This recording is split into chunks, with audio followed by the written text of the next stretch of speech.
He enters the world too early, a tiny infant in the winter of 1642, so small that neighbors whisper he could fit into a quart mug. His father has already passed away, leaving the household quiet, uncertain, and held together by his mother's steady, worried hands. Rural England at this time is not gentle. Infant mortality is high, war shadows the land, and a premature child rarely gets a second chance. Yet he survives.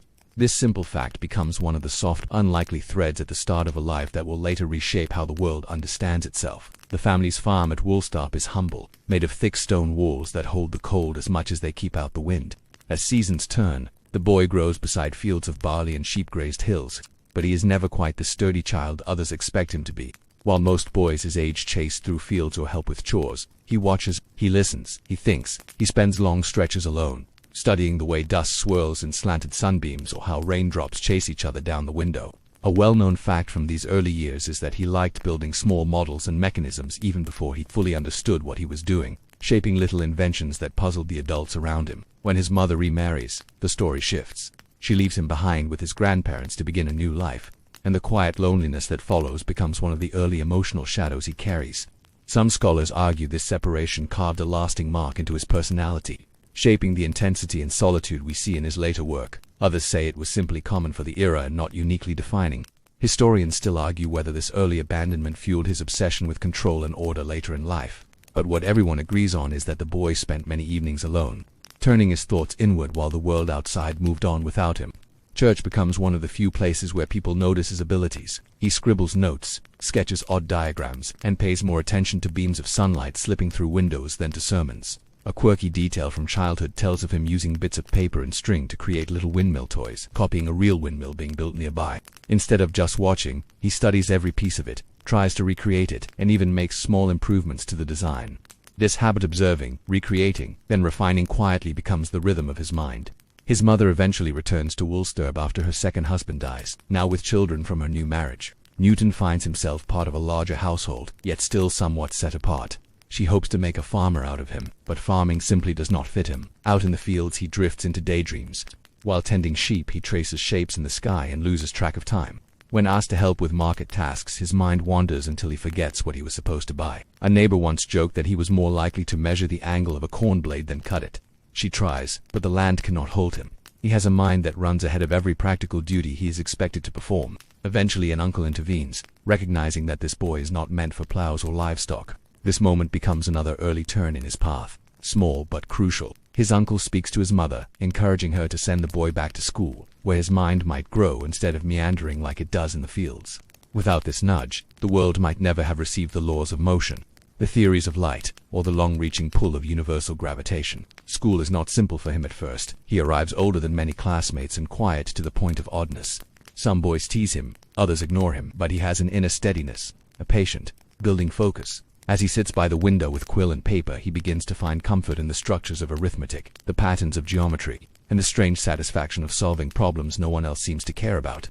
His notebooks from this time, full of neat handwriting and tiny sketches, reveal a mind slowly waking. A little-known detail from his school days is that he once kept a notebook dedicated entirely to his sins, hundreds of them carefully listed from small acts of disobedience to vague moral worries that show just how seriously he took the idea of self-discipline. It shows a hint of the lifelong introspection that would shape both his science and his personality. By the time he reaches his mid-teens, his teachers see something in him. They know he is not like the other boys, and they begin giving him extra work, difficult problems, and more encouragement. He absorbs it all, quietly but hungrily.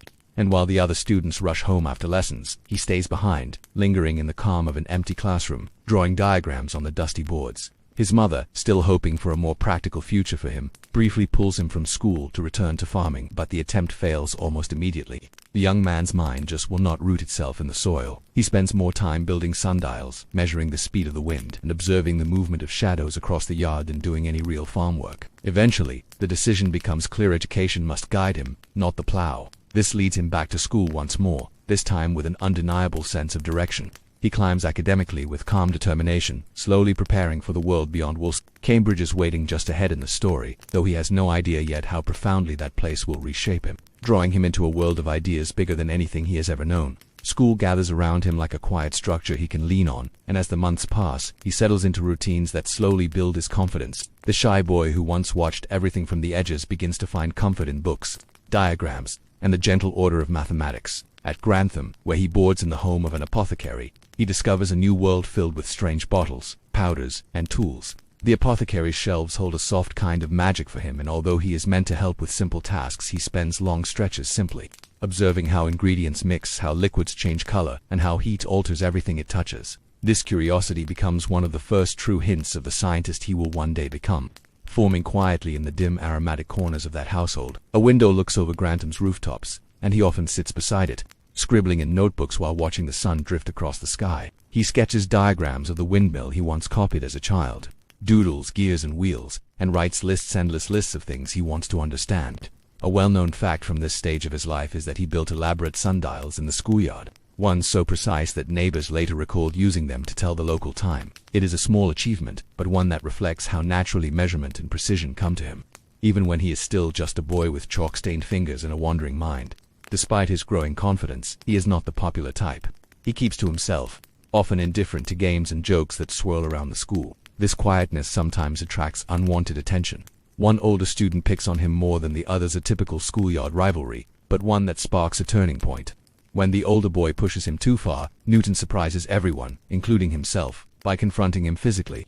He wins the small scuffle, but more importantly, something shifts inside him. Historians still argue whether this moment marks the beginning of his intense drive for mastery. But soon after, he becomes fiercely focused on his studies, as if determined to rise above the petty taunts of others.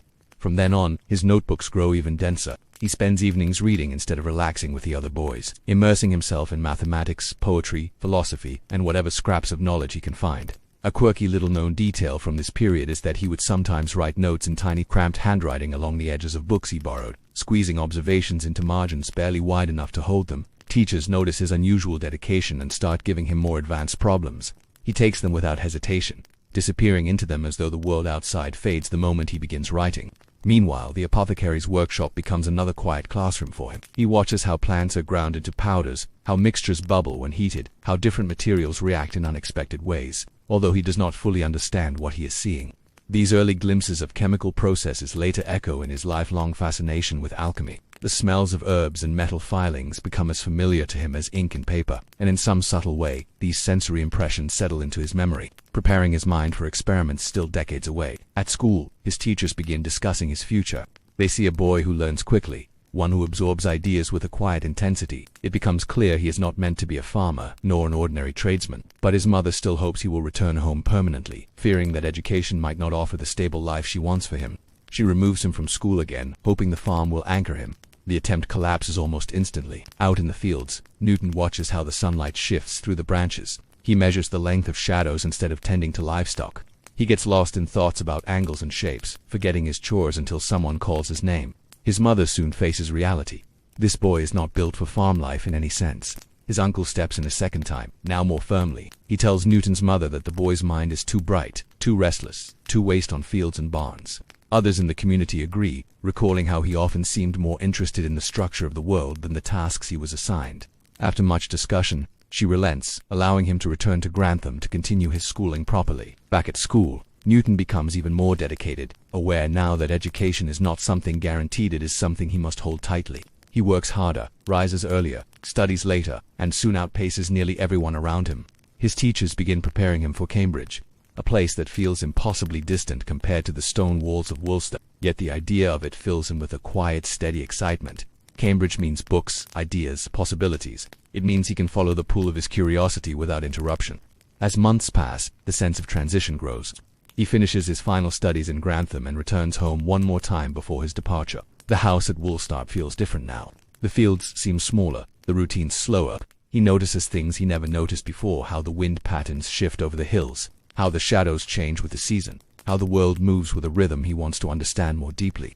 Soon, his belongings are packed, mostly books and papers. He says goodbye to the apothecary and to the schoolyard where his sundial still stands, faint chalk marks lingering on the walls from old diagrams he once drew. The road to Cambridge lies ahead, a quiet ribbon stretching toward a new chapter of his life. Without fanfare, he steps into it, carrying with him the early sparks of curiosity that began in dusty rooms, quiet windowsills, and the soft English countryside.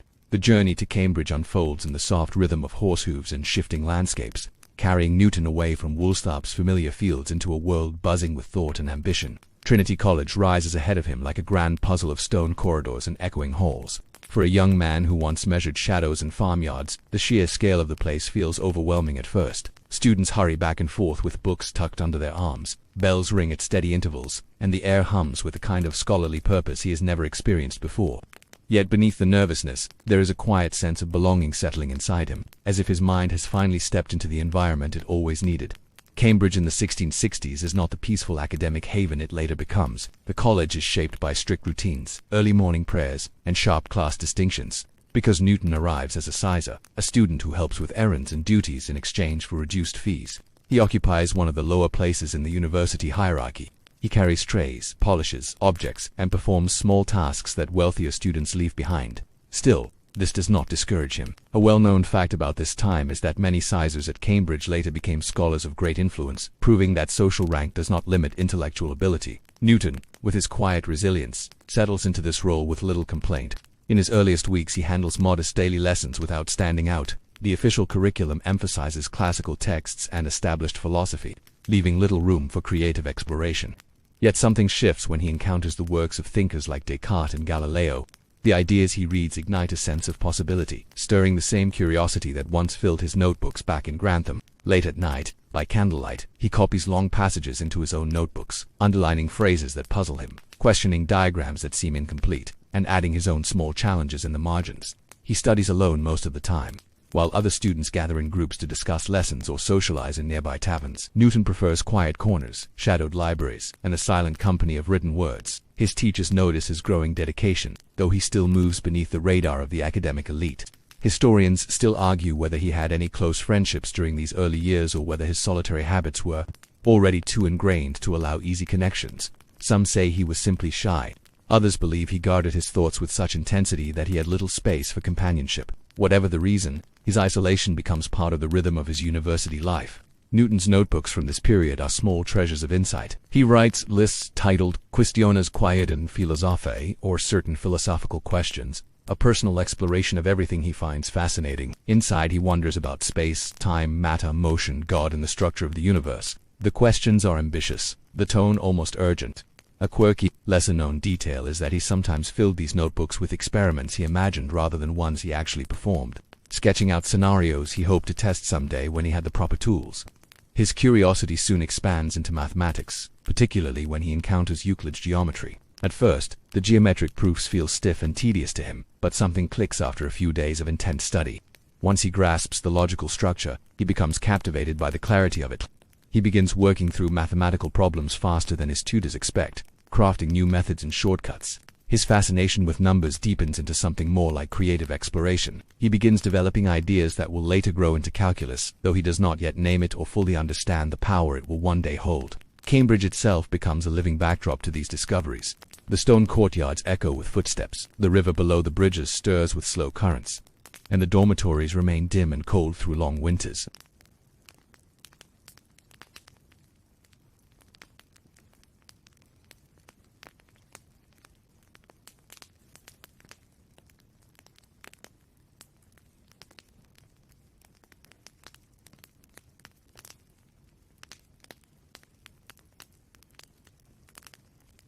One of the more memorable episodes from his early Cambridge days revolves around his interest in mechanical devices. He builds a small water clock, adjusting tiny parts until the dripping rhythm becomes accurate. He also creates a simple model of a carriage powered by a spring mechanism, demonstrating it to classmates who react with surprise at the quiet student's ingenuity. These little experiments, though modest, reveal how naturally he bridges theory with physical design. His progress at the university does not go unnoticed, but recognition arrives slowly. Senior scholars begin recommending more advanced material, handing him texts that are usually reserved for more experienced students. Newton absorbs them with steady determination. At the same time, he starts forming his own interpretations, sometimes disagreeing internally with established thinkers. He rarely voices these disagreements out loud, keeping many of his observations private until he can prove them to himself again and again. Then comes the year that turns the entire structure of his life upside down. The plague begins creeping across England, spreading fear through towns and cities. Cambridge, like many institutions, shuts its doors, sending students home to avoid the outbreak. Newton packs his notes, his books, and a few personal belongings, preparing to leave the very place that had just begun shaping him into a true thinker. He does not know it yet, but the forced return to Woolsthorpe will become the period in which some of his most famous insights will take shape. For now he steps away from the college, back toward the quiet hills of his childhood, carrying with him a mind sharpened by new ideas, new questions, and a silent determination that has always guided him. The foundations are set. The discoveries waiting in the next chapter of his life are already stirring, faint and distant, almost like a whisper following him home. Returning to Woolsthorpe during the plague is like stepping into a world paused, where familiar sights take on new weight and every day stretches longer than usual. The roads are quiet, the village nearly empty, and the farmhouse feels larger and lonelier than before. Newton settles into the old rooms he once knew, but they no longer feel small or restrictive. Instead, they become a laboratory for the mind, a place where solitude allows uninterrupted focus. The world outside hums with fear, but inside, ideas begin to stir in the quiet. He spends long hours wandering the grounds, observing apples in the trees, shadows on the walls, and the movement of small streams. The famous story of the apple falling from the tree may have been slightly romanticized later, but the essence is true. During these months of isolation, he watches objects move, fall, and collide, thinking carefully about the forces at play. A well-known fact is that he records these observations meticulously, laying the groundwork for what will later become his universal law of gravitation. Historians still argue whether the apple story happened exactly as told, but it captures the spirit of curiosity that fills these long, quiet days. Inside the house, Newton organizes his notebooks and begins experimenting with light. Using a simple prism, he observes how sunlight breaks into a spectrum of colors. Intrigued by the way light seems to bend and divide, he sketches diagrams, calculates angles, and repeats experiments until he can reproduce the effect consistently. A quirky detail from this period is that he sometimes leaves small notes for himself tucked inside other books, reminding him of ideas he fears he might forget. These notes hint at a mind constantly active, even when resting or eating. In mathematics, he delves deeper into the problems that first captivated him at Cambridge. He begins inventing new methods for understanding change, motion, and accumulation, developing what we now recognize as the foundations of calculus. Though the methods are still raw, the underlying logic is startling in its clarity. These months of intense, uninterrupted study allow his mind to connect ideas that had been floating separately in earlier years.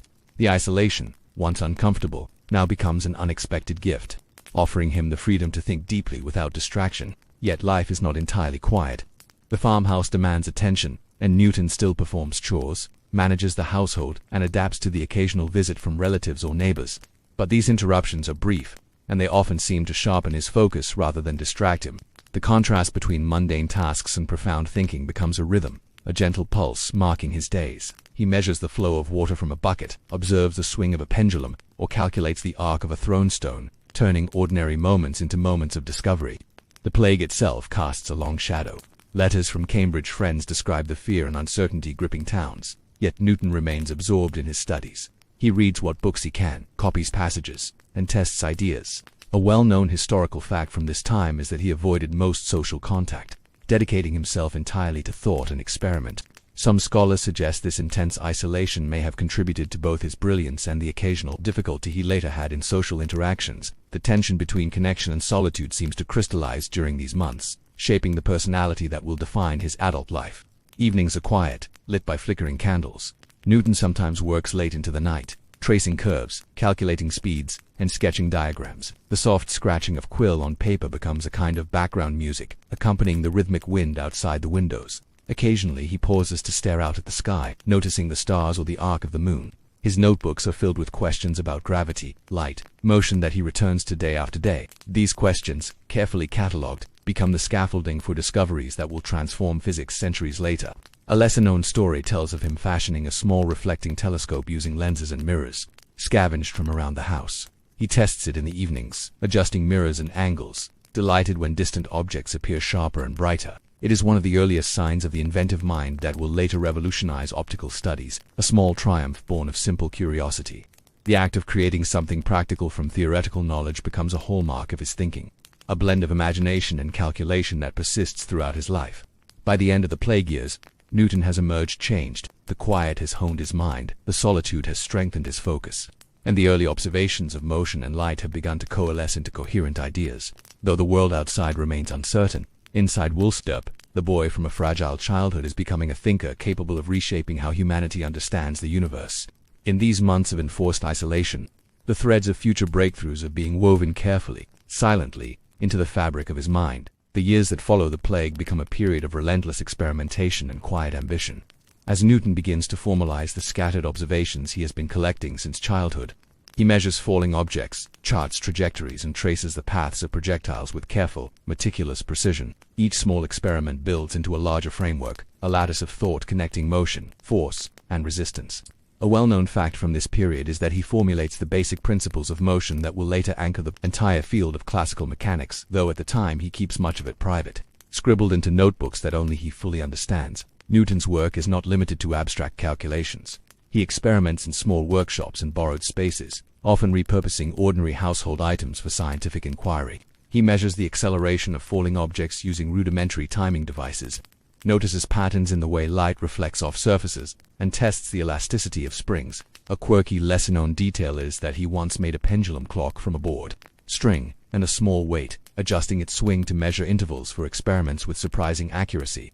These practical exercises are inseparable from his theoretical work, each observation informing the other, and each discovery adding confidence to his growing sense that the world operates by consistent, understandable laws. By now, the concept of gravitation begins to take shape in his mind. He considers why objects fall, how the moon stays in orbit, and whether the force that pulls an apple to the ground might extend outward across the heavens. Historians still argue whether he fully envisioned universal gravitation at this point or whether he merely glimpsed its possibility. But his notebooks reveal that he is building the fundamental ideas that will later connect the Earth and the cosmos. The combination of patient observation and relentless questioning characterizes these months, turning what might seem like ordinary reflection into the foundation of revolutionary thinking. Mathematics becomes a crucial tool in this work. Newton refines algebra, geometry, and early forms of calculus to describe motion quantitatively. He devises methods to predict the trajectory of falling bodies and the behavior of planets, constructing equations that link time, distance, and acceleration. His mathematical creativity allows him to transform empirical observations into a coherent predictive framework. A well-known historical fact is that Newton often works for hours without pausing to eat, losing track of time as he scribbles calculations across multiple sheets of paper. Even mundane household tasks are interrupted, or sometimes abandoned entirely, when a new insight demands his attention. During this time, Newton also begins to think more deeply about the nature of forces and interactions. He reflects on the push and pull of physical bodies, exploring ideas that others had only hinted at in vague terms. His curiosity is boundless. He wonders whether forces act at a distance, how objects communicate their influence across empty space, and whether these effects follow strict mathematical rules. These inquiries, initially speculative, gradually solidify into principles that will later underpin the laws of motion.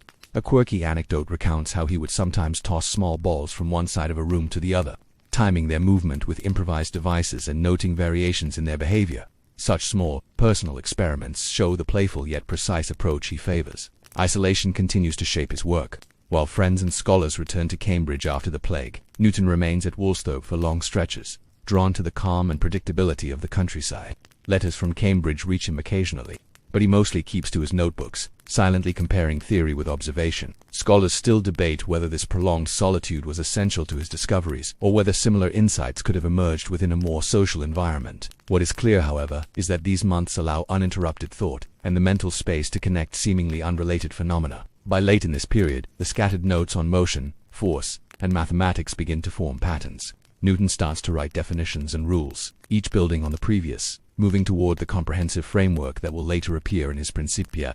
He sketches diagrams of orbits, drafts early propositions, and revisits experiments to ensure consistency. Even small inconsistencies are meticulously checked and corrected, showing an obsessive attention to detail that will define his scientific approach for life. A lesser-known story tells of him remeasuring the fall of small weights dozens of times from slightly different heights, ensuring that even minor errors do not slip into his conclusions. It is also during this period that he begins to think about gravity not merely as a terrestrial phenomenon but as a universal force. He contemplates how it might govern the motion of celestial bodies, how its influence extends across vast distances, and how it interacts with other forces in nature. Although he does not yet publish these ideas, the mental leap is crucial. The seeds of universal gravitation are sown here, quietly, in the calm of Woolsthorpe, months and years before the world hears of them. The discipline, patience, and obsessive observation cultivated over these years become the bedrock for the work that will define him forever. By the end of this chapter in his life, Newton has transformed the scattered curiosity of youth into rigorous understanding. He has turned observation into measurement, reflection into calculation, and solitary thought into coherent principles. The framework of motion, the early laws that describe how objects interact, and the first glimpses of universal forces are all in place. The world outside Woolsthorpe remains largely unaware of the quiet storm of intellect building within one small farmhouse. But for Newton, the path ahead is becoming clearer, leading him toward recognition, further experimentation, and the ambitious work that will define his career. As Newton emerges from the concentrated work of the plague years, his attention turns more fully to light, color, and the mysteries of vision. While motion had dominated his earlier studies, the behavior of light now captures his imagination with equal intensity. He sets up simple experiments using prisms, small glass vessels, and sunlight streaming through windows. By carefully observing how light splits into a spectrum of colors, he begins to understand that white light is not simple or uniform but is composed of many hues. A well-known fact from this period is that Newton's prism experiments lead him to the groundbreaking conclusion that color arises from the combination of different refracted lights, a discovery that challenges the prevailing notions of optics at the time. The process is painstaking. Newton sketches angles, marks measurements, and repeats experiments countless times. He notices that passing light through one prism and then another does not change the colors, confirming his theory. Yet, even as his understanding grows, his work is met with skepticism from the scientific community.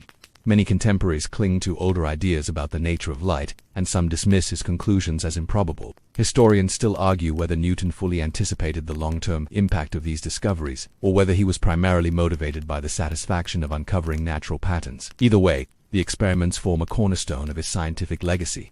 At the same time, Newton is drawn into debates with other scholars. His observations challenge the interpretations of figures like Descartes, leading to correspondence and occasional tension.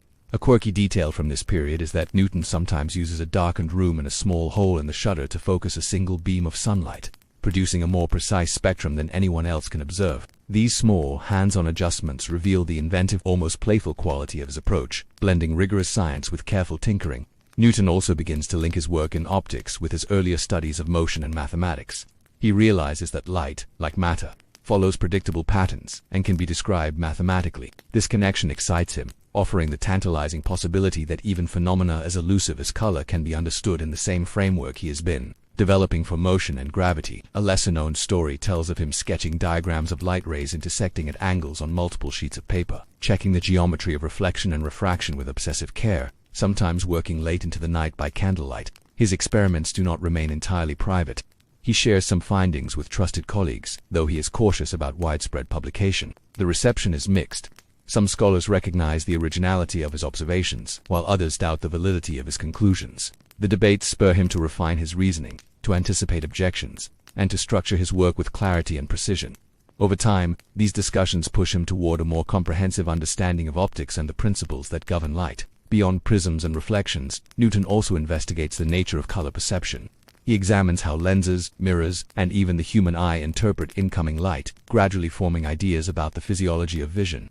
These inquiries reveal a mind that combines empirical investigation with theoretical speculation, never content to accept a simple answer when a deeper principle might exist. Historians still argue about the extent to which Newton's alchemical interests influenced his optical studies, but it is clear that he approaches the subject with both methodical care and imaginative curiosity.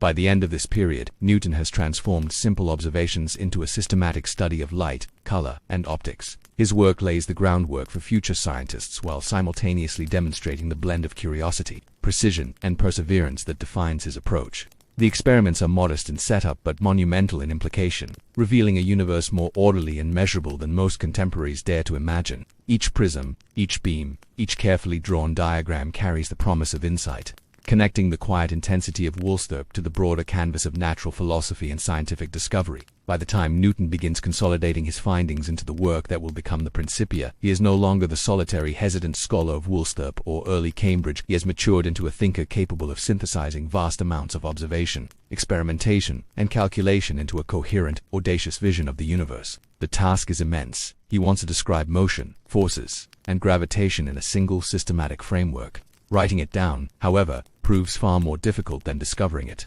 The drafting process stretches over years, with countless revisions, careful proofs, and constant attention to detail. A well-known fact is that the Principia, first published in 1687, will later change the course of physics forever, establishing laws of motion and universal gravitation that continue to underpin our understanding of the natural world. Newton's path to publication is not smooth. He must navigate the challenges of securing a publisher and defending his ideas against critics who are skeptical or outright hostile.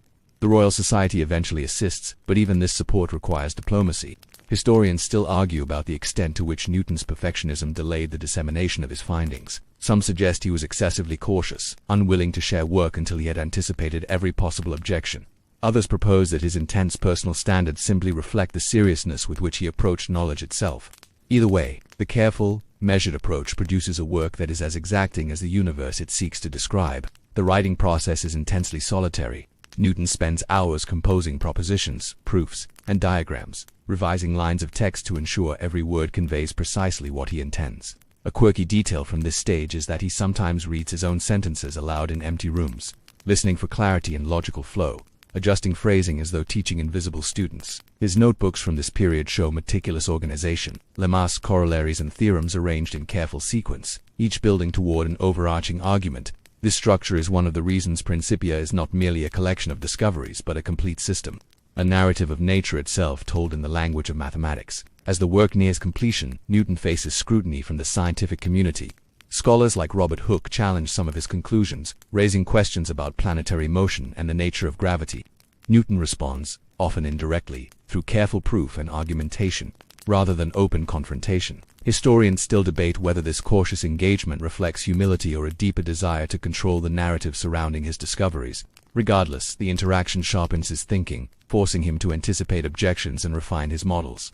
The Principia blends rigorous mathematics with profound philosophical reflection. Newton explains the motion of bodies on Earth and in space, the principles of inertia, and the universal law of gravitation, linking the fall of an apple to the orbit of the moon.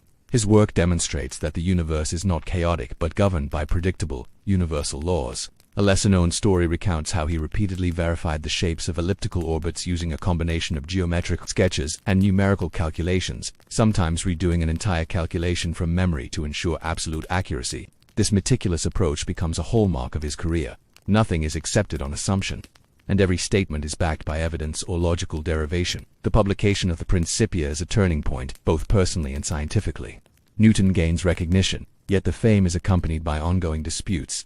Some colleagues envy the clarity of his reasoning. Others resist the radical implications of his conclusions. These debates, while occasionally stressful, serve to refine the work's reception, forcing others to grapple with the underlying truths he presents. Newton remains largely undistracted by personal glory, focused instead on ensuring that the science itself is both correct and enduring.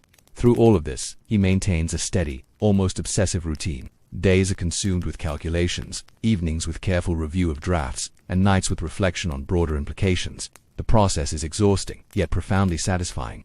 Newton's temperament, shaped by early isolation and years of patient observation, suits this kind of work perfectly. While some contemporaries are social and gregarious, he thrives in solitude, finding in it the clarity necessary to capture the rhythms of the cosmos.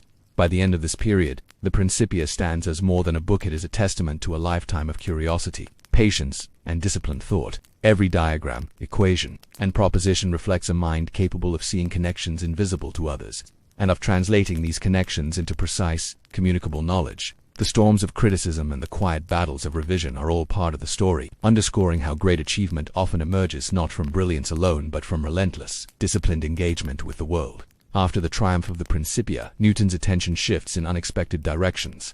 He takes on public duties, most notably a position at the Royal Mint in London, where he oversees the coinage of the realm. The work is demanding, meticulous, and far removed from the theoretical elegance of calculus or optics. He inspects coins, prosecutes counterfeiters, and develops systems to ensure the kingdom's currency is stable and trustworthy.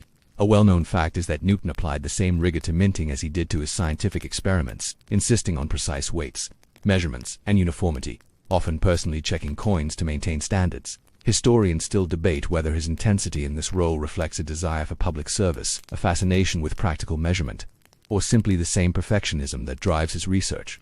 Newton's tenure at the Mint reveals a different side of his character.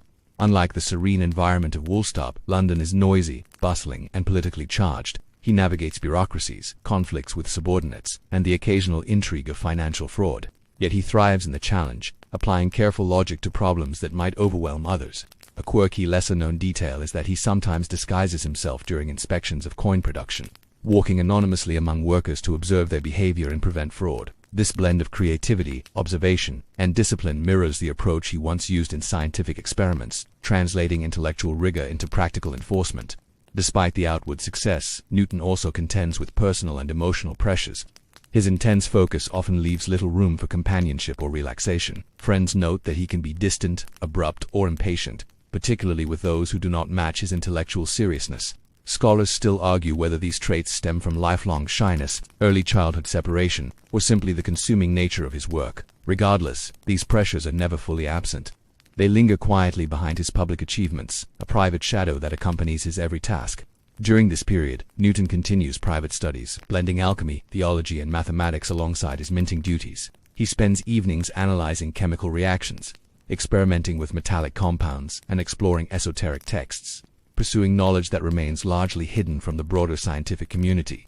A lesser-known anecdote recounts how he once devised a system to test the purity of metals using rudimentary chemical reactions, taking careful notes to ensure reproducibility. These activities, obscure to most, reveal a restless curiosity that refuses to settle, no matter how demanding his public role becomes.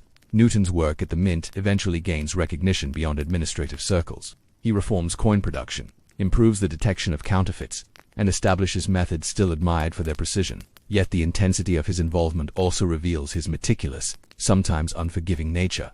He prosecutes counterfeiters with an almost relentless commitment, personally ensuring that justice is served. These actions earn him both admiration and fear, illustrating the complexity of his personality, a blend of intellectual brilliance, moral rigor, and occasional severity. Even as he performs these duties, his mind remains tethered to scientific exploration. Letters to colleagues reveal ongoing calculations, reflections on motion, and further refinements to theories he first developed during his Cambridge and Woolsthorpe years. He experiments with telescopes, improves lens quality, and revisits optical problems, maintaining a quiet but steady dialogue with the world of discovery. A well-known fact is that he continued his work in mathematics and physics throughout his life, balancing public responsibilities with private inquiry, demonstrating that even in routine tasks, his intellect remained alert and active. Isolation, though now mixed with public engagement, continues to define his approach. He rarely engages in small talk, instead reserving his energy for problems that challenge his mind. Colleagues describe him as intense, uncompromising, and single-minded, yet this focus produces extraordinary results. The Mint, scientific research, and personal study intertwine in a delicate rhythm, each task reinforcing the habits that have long guided him. By the end of this chapter, Newton has become a figure of authority in intellect, recognized in both public and scholarly spheres. His accomplishments at the Mint, combined with ongoing experiments, demonstrate the breadth of his capability. Practical precision, theoretical insight, and unyielding curiosity coexists within the same mind. These years revealed the balance of brilliance and burden, the interplay of public duty and private obsession, shaping a man whose work will echo far beyond his lifetime, even as he continues to grapple quietly with the pressures that accompany it. Fame gradually settles around Newton, though it is not always comfortable. Scholars, dignitaries, and curious minds from across Europe begin seeking him out, eager to discuss, question, and sometimes challenge his ideas. He is recognized not just for his groundbreaking Principia, but also for his experiments with light, his work on calculus, and his deep investigations into motion and force. A well-known fact is that by the 1690s, Newton has become one of the most respected scientists in the world, yet public recognition never seems to fully satisfy him. Historians still debate whether his reclusive tendencies were natural or reinforced by the fame and rivalry that increasingly surrounded him. Even as accolades grow, disputes remain a persistent companion. The most famous involves the calculus controversy with Leibniz, who independently developed similar mathematical ideas.